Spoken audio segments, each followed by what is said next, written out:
So, Olivia, this is your time. Plug this album. Give it all the praise you need.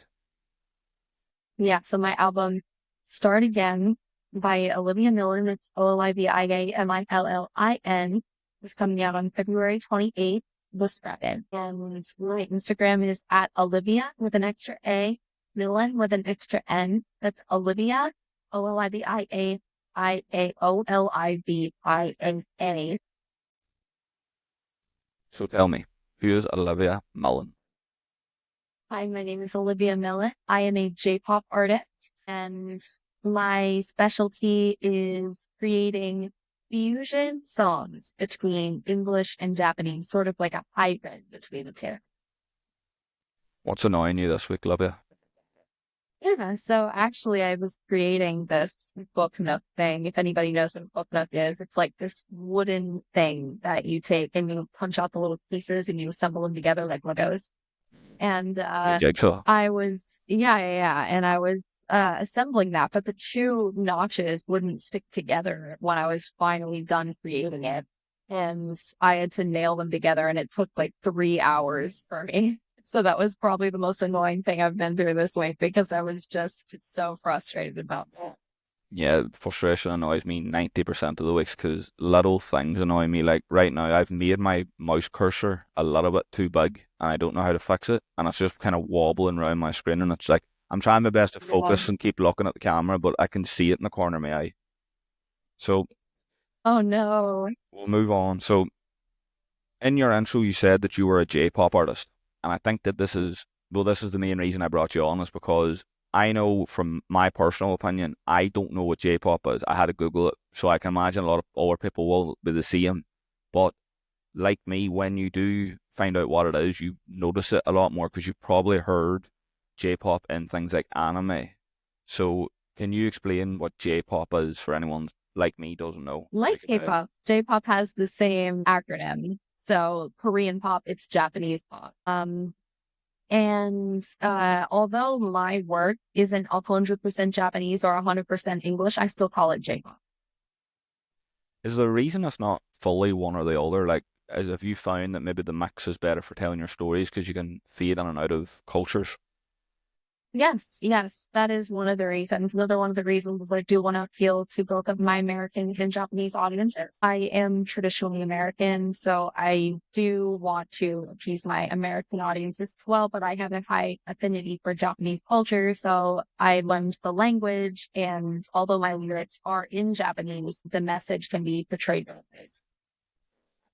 You visited Japan, and quite coincidentally, swiftly after you started dedicating yourself towards J-pop, what happened in Japan when you visited that made you make that switch? Yeah, so in Japan, there's a huge culture of like having things plastered on walls, like advertisements everywhere.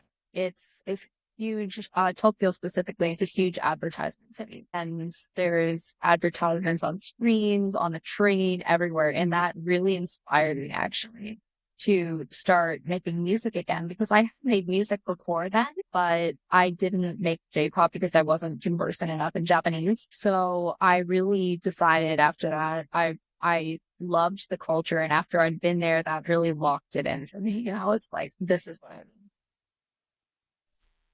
When you were there, kind of walking around and getting a feel for the culture, and I'm guessing while you were there, at some point it popped into your head you were going to make J-pop music and started taking notes from what was around you. Did you see similarities in American and Japanese culture, or was it you kind of had to draw the line yourself when you got back? Yeah. Well, I see similarities. I mean, like, I don't know what generally people expect when they do go to Japan. I mean, of course, it is just like any other place, except for the fact that there's differences in the culture, and the differences may be slight, or, it might be a little more obvious, like the fact that people are significantly more respectful over there. They like when you leave a store, they literally bow to you until they don't see you anymore, which is incredibly respectful. I loved that. But when it comes to differences between the culture, it can be I know that a lot of people who go to Japan for the first time I've talked to people before, and because I'm in an anime club in my college right now, and people are like, "Oh, once in Japan, it wasn't as great as I was expecting," and it was fun, but it wasn't like it wasn't like how it was on anime, and I feel like that's something really important to address because not anime is just like a cartoon. It's not what real life is accurate to be at all. And I was not expecting that at all. In fact, I was quite surprised at when I got there how much I loved it based on real life and how much I loved it based on just the people and the culture and how different it is based on the culture alone, just based on the respect aspect, which is, I'd say, the highest amount of cultural difference between America and Japan. Yeah, that seems to be the common theme of anyone who's went to Japan. They come back with that same story, like the respect blows you away because I have a friend who he just constantly kind of travels and he's from London, so he sees London's quite a busy place and people aren't that nice, they're not that mannerly because of how busy it is. You kind of like fight to get your own, but he said that he went over for a week a few years ago and he was almost uncomfortable how nice people were to him, like on like the tubes, the trains, the buses they were literally just walking up to him like, "Do you want to have my seat? Like, I'm okay. I made a stand. Like, you've walked a bit, you can sit down." And he was like looking at them like, "This person's gonna either take something from me when I sit down, or they're gonna ask me for a favor in a second." I don't. I think that that's something that always happens. But like you said, there's someone that you were speaking to couldn't believe it was so different from anime. I think it's something that everyone draws comparisons to, but it sounds so stupid in theory because it's like saying America's not like Family Guy. Yeah, I know, right? Like it's such a stupid theory, but people do It's it. such I a do it. stupid theory. Yeah, it's insane. It's like saying like, oh, Texas isn't like those Wild West movies. Like having media in general over dramatizes things, and it can be quite dangerous for people in terms of seeing culture. Yeah, anime is huge in America and I think in England and Ireland too. But in Japan, what's it like? Is it just the main thing basically over there? It's pretty normalized over there actually. It seems almost as if like everyday TV for some people, for most people actually. I mean, there's an entire section Tokyo called Akihabara, which is like basically just filled with anime. So basically like the posters and everything are listing games and like anime and like anime style things. So it seems pretty normalized over there from what I found. Are people from Japan accepting of someone outside of their country to get involved in J-pop, or are they kind of they want to keep their J-pop to just Japanese people?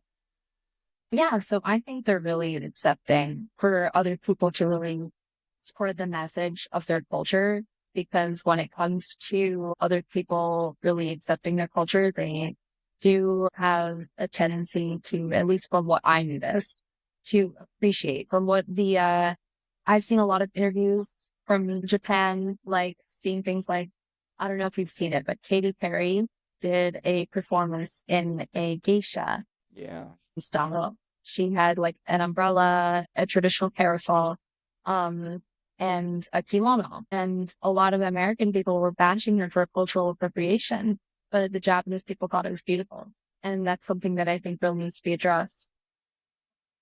Do you think then when I have seen this, I've seen the Katy Perry thing, and I've seen this a few other times in different countries as well, but do you think that maybe not just Americans, but people outside of a country, when they see an artist go to a different country and try and absorb as much of their culture, maybe they change song lyrics or like Katy Perry did, you wear something that's significant in that country. Do we kind of look at it as that's inappropriate because you should be embracing your own culture over there instead of theirs?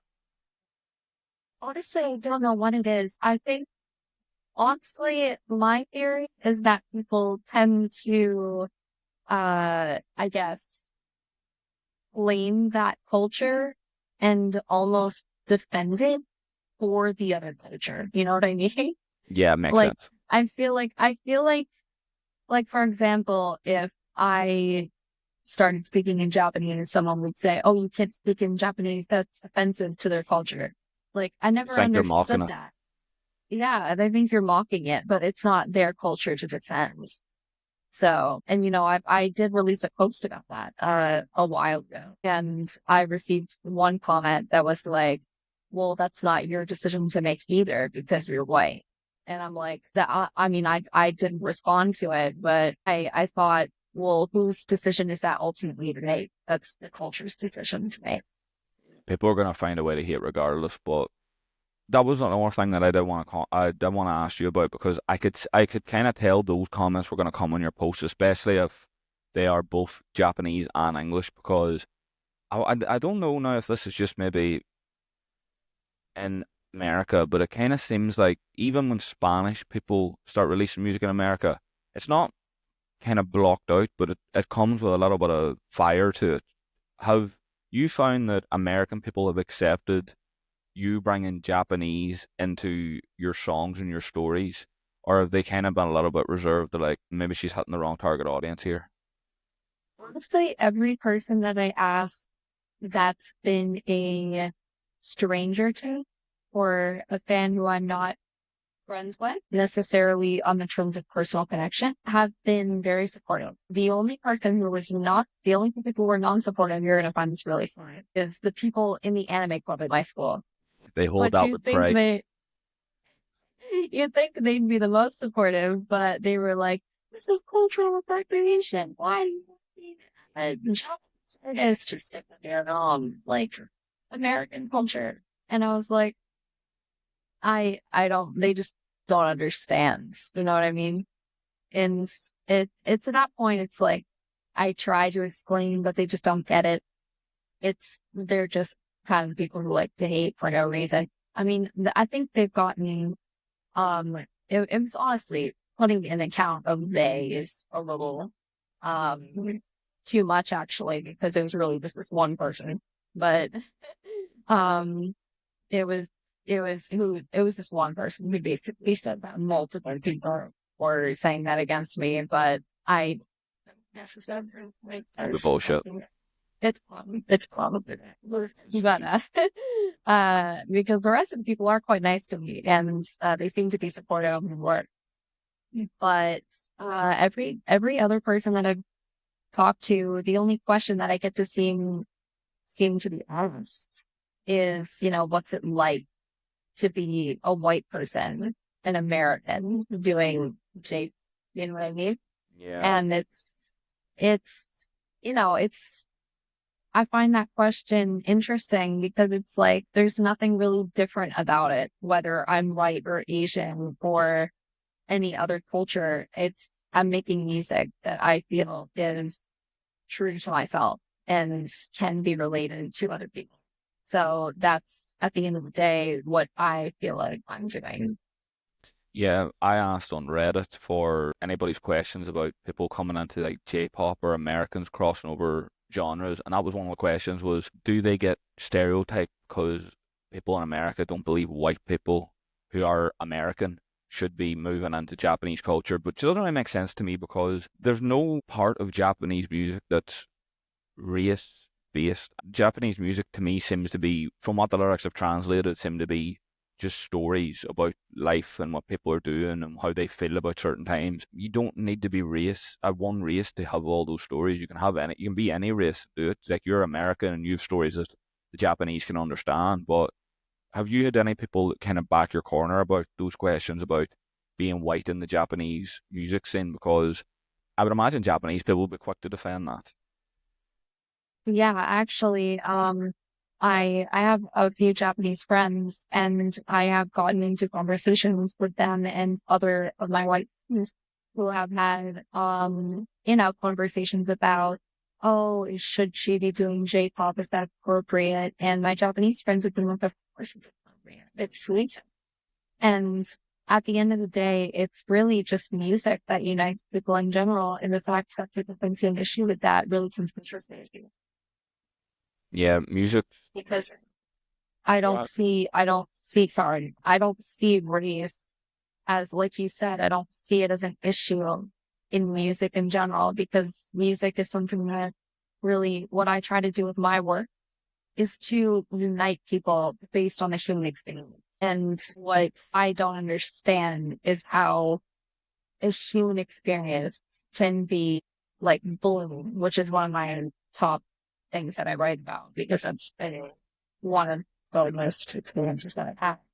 Um, one of the most painful experiences I've had. And I really don't understand how people can say, oh, this is just a race thing because you're doing Japanese music. And, in reality, it's music, right?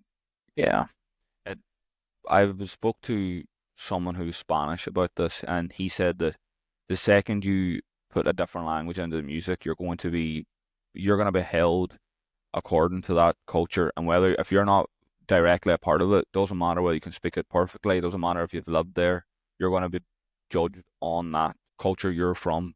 And it doesn't make sense to me because, like what you said, stories are stories. Music's about how you relate to someone. And I had Richard Lynch here, and he's a huge country star, and he spoke about how if he can't find 10 people that have had the same story in a different way, he won't write music about it. Simply won't. He said, like, he's mentioned that on his album that came out that was nominated for Grammys and stuff, that he literally had songs where he just walked into a coffee shop, sat there for a few hours and listened to what people were talking about. But music doesn't have to be race based. I understand there's ways it can be, especially if you maybe claim some sort of Japanese stature in your music. But from the lyrics that I've seen of yours, you clearly don't. You speak on, like you said, you speak on things like bullying, which everybody has some kind of reflection on. But when you are transitioning into J-pop, are you finding that you have to kind of take time to learn about Japanese culture and Japanese life, their upbringing? Because I can imagine, although the stories will be relatable, passing over, there probably will be certain things they won't experience in Japan that you will experience in America, and there's things you'll experience they won't. Yeah, absolutely. So one thing that I would like to touch on is the fact that in America, there's this huge rise with Chappell Rowan and Lady Gaga, and maybe not, but of like what they call gay plot and homosexuality as this wonderful thing. And I believe, me identifying with that community, as bisexual, I also sort of, I completely understand it, but that's not something that's huge in the Japanese community, considering that it's just a very traditional aspect when it comes to sexuality. And it's just not really embraced yet, which not saying it never will be, and not saying that it currently isn't trying to, but it's just not currently embraced. Like, for example, they don't really have marriage laws between same sex people yet. And there's certainly people who are trying to change it, and that is fantastic. And I'm completely all for that. But I'm also understanding of what they do and how they think right now. So because of that, I try to keep, in general, my pronouns of people in my music neutral so that anybody can relate. Because I don't want people to think that I'm against a certain sexuality because I'm not, right? I do advocate for every sexuality. And I think that's wonderful, except for the fact that I cannot really, I don't want to bring in something that's too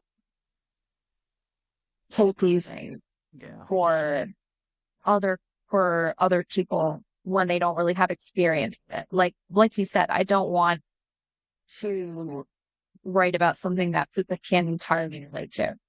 Because if I'm writing to a Japanese audience, which is half of my audience, I'd say, at least, then I definitely don't want to exclude half of the people who listen to my music, right? So I want to include as many people as possible. But as you're like a J-pop artist, are you bound by the rules in Japan for musical artists?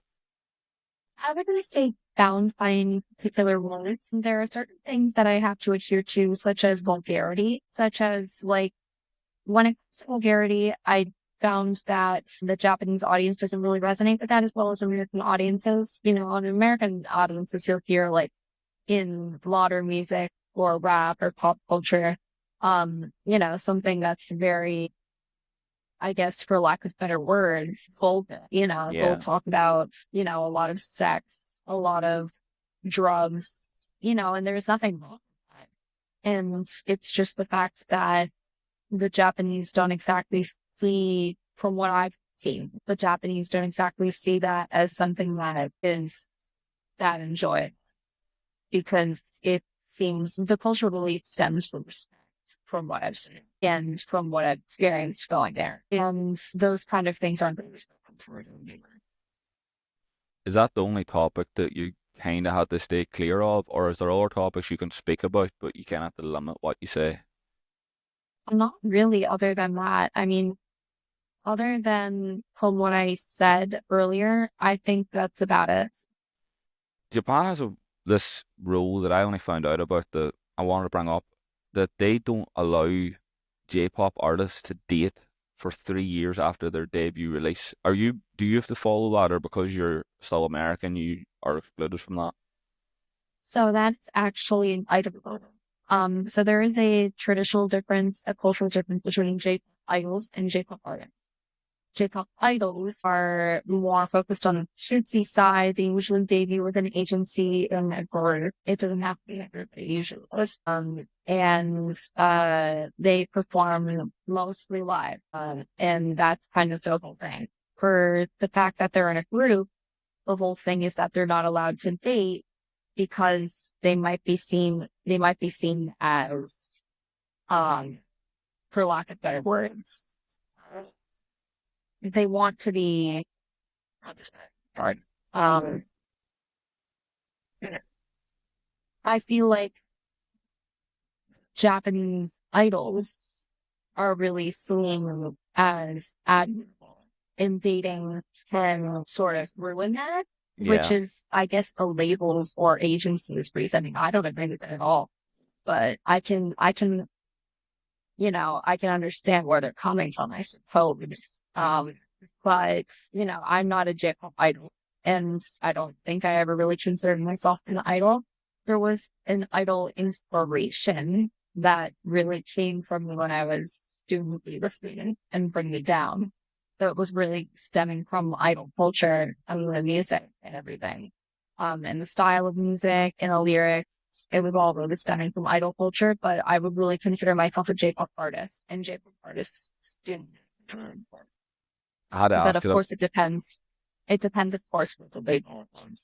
Yeah, I had to ask it. I found out about it. I know there is a few other ones that seem to all come from the labels, but I didn't know if you were still had to follow those because obviously you're American. But it's good to clear that up. In your music, you do talk a lot about, like you mentioned, like bullying and setbacks and stuff, and you're a lot for empowering people to, do their best and live their best life and things like that. But like you touched on it very briefly that in America, the topic of music is a lot more vulgar. Have you found that because you're spreading so much positivity and you've stuck to your guns that you are going to spread positive music, that you've got a little bit of like backlash, or maybe people are swaying in a different direction because they're not used to it? People have called it friend, but I think, yeah, but I think the age of fringe has died. I think there comes to a point where in music, there shouldn't be fringe because everybody has a right to express themselves. And at least what I think is that when it comes to music, there's so many different views and how people express themselves. And when you just label that as fringe, it really demeans artwork. People don't really call art, like painted art, fringe. But when it comes to music and poetry, all of a sudden that's cringe. And I never understood. So do you think maybe that's the reason the word cringe has died, because being positive is cringe? Does that not sound so? I mean, yeah, that's exactly what I'm getting to, because, being positive and being uplifting is seen as cringe because vulgarity is kind of taken away these days. But, I'm really trying to lead a movement of positivity there. I think that the world really needs more positivity in life. And I think that all this vulgarity can really get to people. So would you say that with your music, instead of highlighting the negatives and those setbacks and the things you've gone through, you're more promoting the positive in the way of how you can get yourself back up off the ground in these situations? Absolutely. Good. So the likes of the ones of like bullying. Bullying can be quite a hard thing to put into words normally, never mind melodically. So are you using your own personal experiences solely, or are you kind of asking for a little bit of help? Because I'd imagine these songs, you can't just have one point of view. Yeah. So personally, I do use a lot of personal experiences. I have a lot of experience. So I tend to write about multiple aspects. There's nothing really that's the same about each song that involves bullying. You can always say 3 songs that you wrote about bullying, but they're all different aspects and different feelings, which is what, truly matters. And yes, I do consider other people's stature and other people's experiences. Because if I find that my experiences can relate to others, then of course I'll write about it. But if I find that my experiences can't relate, then it won't be something I promote as much as something that can relate to others. Is it difficult to talk about those experiences because of how hard the times were? Honestly, living music has really helped me because without the ability to express myself through music, I probably would have kept the trauma that I've had. And really, music has just kind of been my refuge. Yes. Is that maybe then why you've incorporated empowering people into it, so then you can hopefully they can have the same fallback on the music the way you have by creating it? Yes. Good. But with that though, you're also going to have some pushback because people are going to think that that this is something that I had on the show a while ago and I had to cut it out because I thought it was a little bit controversial. But people believe bullying stops at a certain age, and usually it's about 10. Unfortunately, bullying's always, like we spoke about hate comments and stuff earlier, that's still a form of bullying. Have you had any backlash from people because the topic of bullying comes up a little bit in your music that maybe you're appealing to the wrong people by talking about bullying? They maybe think you're making music for kids. Not, I have had that opinion from several people, but it hasn't been so overarchingly bad that I've, just decided to change the direction my music because, I think that it brings it back to this whole cringe thing, right? That, Yes. maybe it's just meant for kids, maybe it's cringe for adults to listen to, but like that sort of stuff is really, really rigorous. I mean, my mom, for example, was with a company for a long time and they were treating her based on misogyny and, like they almost fired her. And that's a form of bullying, everything where people can be mean to another person is just a form of bullying. I don't think people realize. Something I like to do with people on the show is play devil's advocate. So I go on to kind of the mind of those people that will be having that backlash with you and ask the questions that people will think of because it's going to cross everyone's mind when they hear things like that. But this is something that's very unfortunate in the world today, which is when women talk about bullying or being picked on, it's almost seen as they're like kind of crying out for attention. I see it all over social media. It's a common stereotype. Have you had that happen to you? I mean, of course, I've had that several times, but, honestly, I really don't listen to the comments. I really don't listen to that because honestly, it just stems from misogyny. And that's not something that I like to put myself into and worry about it then when really I just don't think it pertains to me that much. And it shouldn't pertain to me. I don't think that should really, I don't think that it should overtake anybody's life. I think someone should just let the comments roll off. And of course, that takes a lot of, perseverance and a lot of training to do that. And I've learned to do that from the years of bullying when it gone through. But, you know, I feel like at the end of the day, giving comments a reason to bully almost makes it worse. So really don't give anybody. reaction because that's what they're looking for. Have you found a way of developing that? Because I had a question on my 1 year special about hate comments, and a lot of people follow me on Twitter because of it. Because I keep every time I get hate comments, I put them on Twitter and make sarcastic comments about them, and people seem to like that, but they couldn't get their head around how I was okay with hate comments. And if you're a musician, you're putting a lot of your life into your music, like you say, you write about your experiences. That's a lot of life patterns you have to put into it. How have you felt? How have you developed the trait that you can brush those comments off? Because they're stemming a lot at your life more than anything. Yeah, so I guess the main thing that someone once told me that, everybody else who makes these comments are just minorities, right? They don't understand what you've went through and they are just making comments just like at the end of the day you're a superstar. And that really stuck with me because, you may really be hurt by a certain comment, but at the end of the day what's best is if you can bring them. And that's kind of what rejection in general has led me to do. Because rejection has really inspired me to, I guess, rise above expectation and do the exact opposite of what others do. So if people think I can't do it, I want to try myself to make it as best as possible, right? That's not only just for proving people wrong, it's for the love of music, right? I love music and I want that to be my life. And the fact that other people can not really understand that is their problem. And why should I make it mine?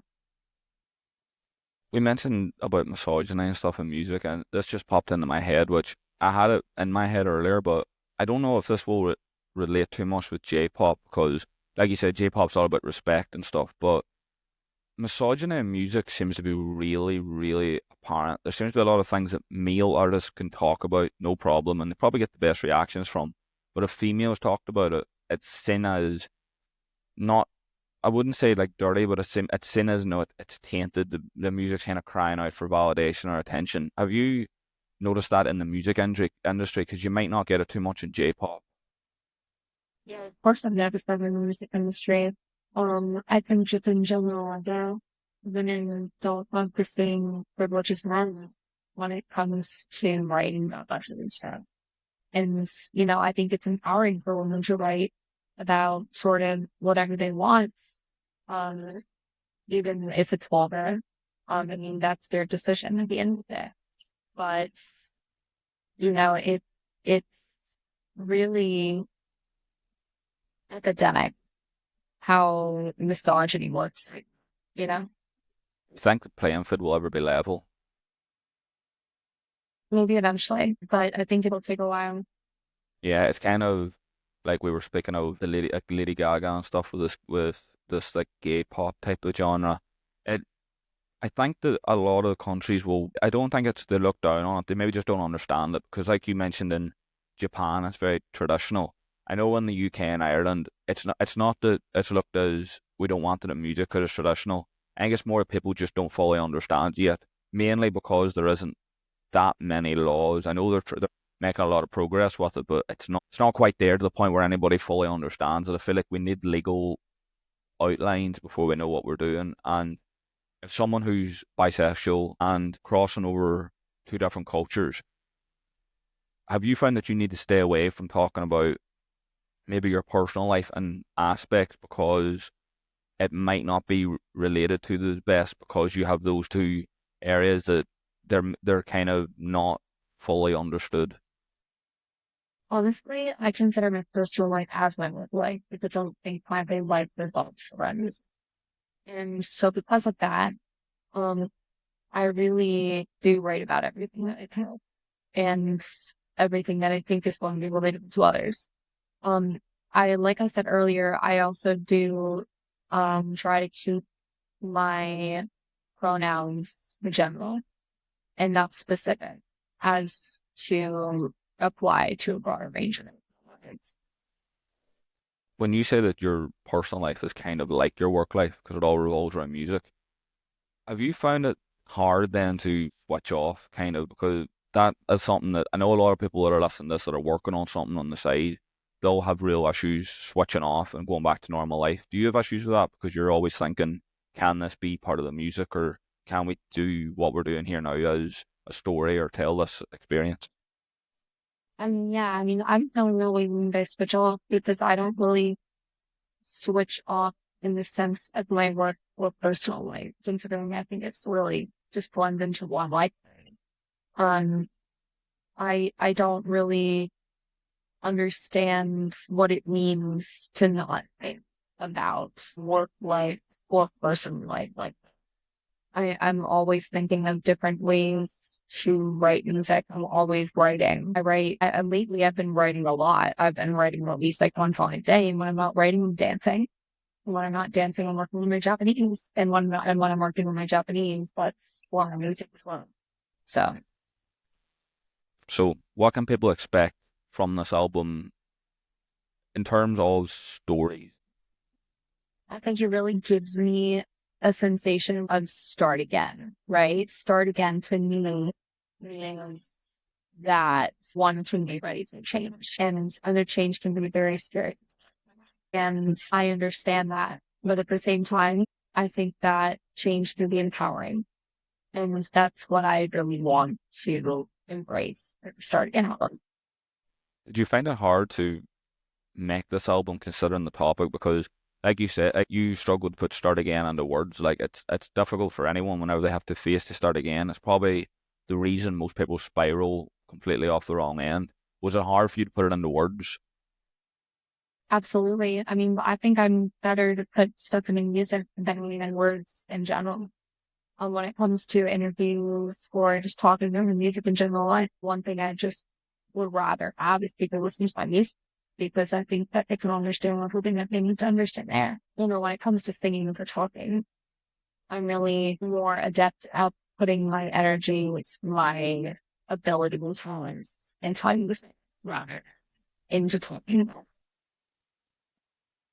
So obviously with this, it's a huge topic, and this is going to be a massive album for you too. Like it's going to be pushed a lot. But how much kind of stress did it put on you to get this perfect? Because we've been speaking about this topic, and I spoke about this topic so many times on the show, and you can never fully get it into words the first time. How many times do you have to go back and go again, or as it says, start again?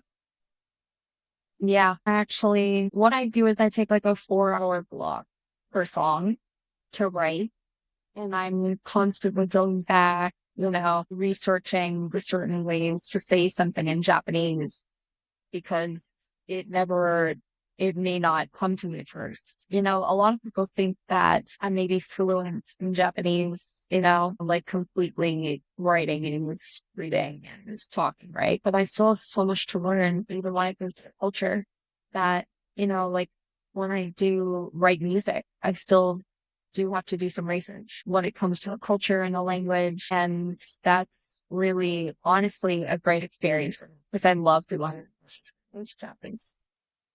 How hard was it to learn Japanese? Because the symbols and the lettering it's so confusing. Yeah. So honestly, there's three different alphabets. So there's hiragana, which is the sort of, I guess, not really traditional, but more of like their alphabet, I guess. Yeah, it's the If default. I were to put it, the default, I guess. Yeah, thank you. And then we have katakana, which is usually meant for foreign words. And then kanji. Kanji is like the Chinese character of the alphabet. So that's the hard part because there's over 12,000. Oh, So I don't even Japanese people have said to me, you know, that it's I don't even know every word, right? It's almost, you know, it's extremely hard to learn. So there's really no way to be completely fluent, but you know, that doesn't story for me. when you just switched it there now and said a few things, you almost like adapted the Japanese accent, which just fascinates me. When you're learning Japanese, does that just come naturally, or is it kind of it's easier to learn it if you do delve into the accent a little bit. Actually, it just all comes natural, to be honest. It's insane because as soon as you switch from it, you could tell your voice going completely different. And people do it whenever they speak like French or Italian too, but like maybe just because of the way their words sound and how you have to kind of wrap your voice around them.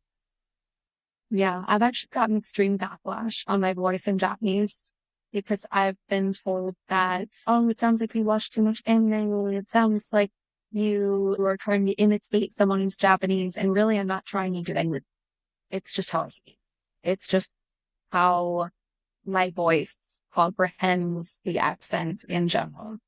And, that's just how I speak. And I think people overanalyze that.